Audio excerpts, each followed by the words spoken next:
positive reforms. Yes, sir. Maybe our last question. So you talked about getting rid of the swamp. Is that reforming what's there, or in some cases is it you just got to burn it down and start over? Well, look, I think that you have some that I think can be reformed, and you have some that are probably beyond reform. I mean, I think that there's no question.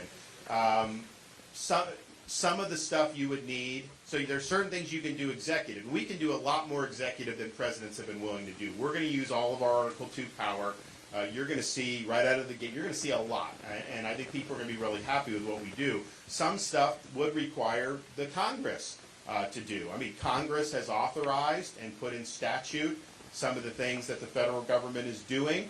Anyone that tells you a president can just unilaterally overturn the statute's not being honest with you. So you need to work with Congress on some of that stuff. And we will do both. You also got to figure out how do you actually get some of this stuff done instead of just posture with it. So, for example, we're going to take the Senate. We'll have a bigger majority in the House, but we're not going to probably have 60 Republicans. So there are some things you may be able to get Democrats to do. I think you actually can get some Democrats on the border now because it's so bad and their constituents are facing it. But in terms of reducing government, I don't think you get a single Democrat for any of that. So how do you do it? You got to put it in the budget reconciliation where you only need 50 votes in the Senate. We're going to reverse Bidenomics, reverse the Green New Deal, do all that's going to save trillions of dollars to be able to do that. And that gives us an opportunity to then move the direction that we want to do. But it's a variety of ways where you got to do. And what I'll do is, and I think what I've done a good job of doing in Florida is I think, okay, what do we want to accomplish, and then how do you get there? And it's not as easy as just like, as a governor or as a president, you're not like a sole proprietor of a business where you can just do whatever you want. You're the head of one branch of government in a constitutional system where there's separation of powers and checks and balances.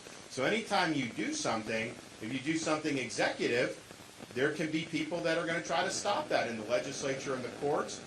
Or maybe you do just have a unilateral right to do something. Then you work with the legislative branch on some things, and you still look at the courts and all these other things. One of the things that I think is important to note going forward about the overall, because we focus a lot on the bureaucracy of the administration, and rightfully so. It's a huge, huge problem. It's distorted our constitutional system to no end. The other thing that can potentially be very disruptive and distort is what will happen with the future of the U.S. Supreme Court. So right now, they say we have a 6-3 conservative court. That's not really true. If you look at it, there are 3 liberal justices that are in lockstep. No matter what happens, you can predict where they will be on any hot-button case, no question. The 6 that are Republican appointees are not in lockstep.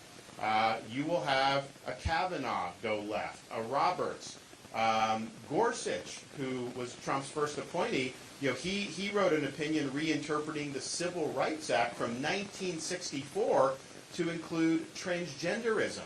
They didn't even know what it was then. That wasn't what that statute said. That was judicial activism. And so you see that. So you basically have 2 justices, Clarence Thomas and Samuel Alito, who are 99.9% they're going to get it right. And so you can just mark that down. I think the other 4 are a variety of getting it right, and most of them get it right more than not, but there have definitely been cases where they haven't done that. Why does that matter? Because the court is better today than it was 10 years ago, thanks to being able to replace Justice Ginsburg. But I think you serve 2 terms as president. Who are the justices that are most likely to be replaced at that point? Probably Clarence Thomas and Samuel Alito. Here's the problem. If you replace them with judges like Trump did, which were not bad, I mean, they're good judges, but if you place them with one of those 3, like a Kavanaugh, that moves the court to the left, doesn't keep it where it is. So you got to, as a president, you got to know that we're going to need justices in the mold of an Alito, in the mold of a Clarence Thomas to replace them, and then any other vacancies that may occur. Because if you don't get that right, then you're moving the court in a more leftward direction.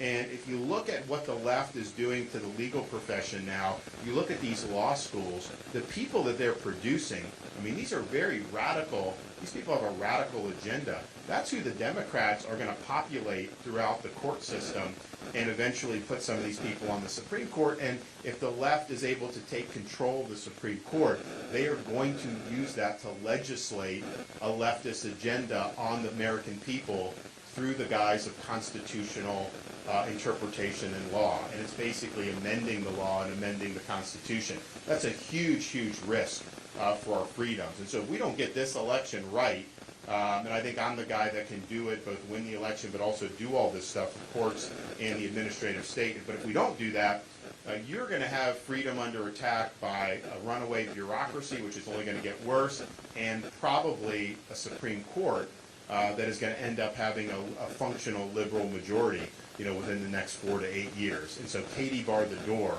on your liberty if that was happening. So good news about being an American, you have an ability to make your voice heard. So it starts on January 15th in the Iowa caucus. I'm asking for your support. I think Iowans can really change the course of this country for the better. I think you have it within your capacity to not let the media tell you who you should vote for or who they say is going to win, but who you think would do the best job as the standard bearer for the Republican Party, and more importantly, would do the best job as President of the United States.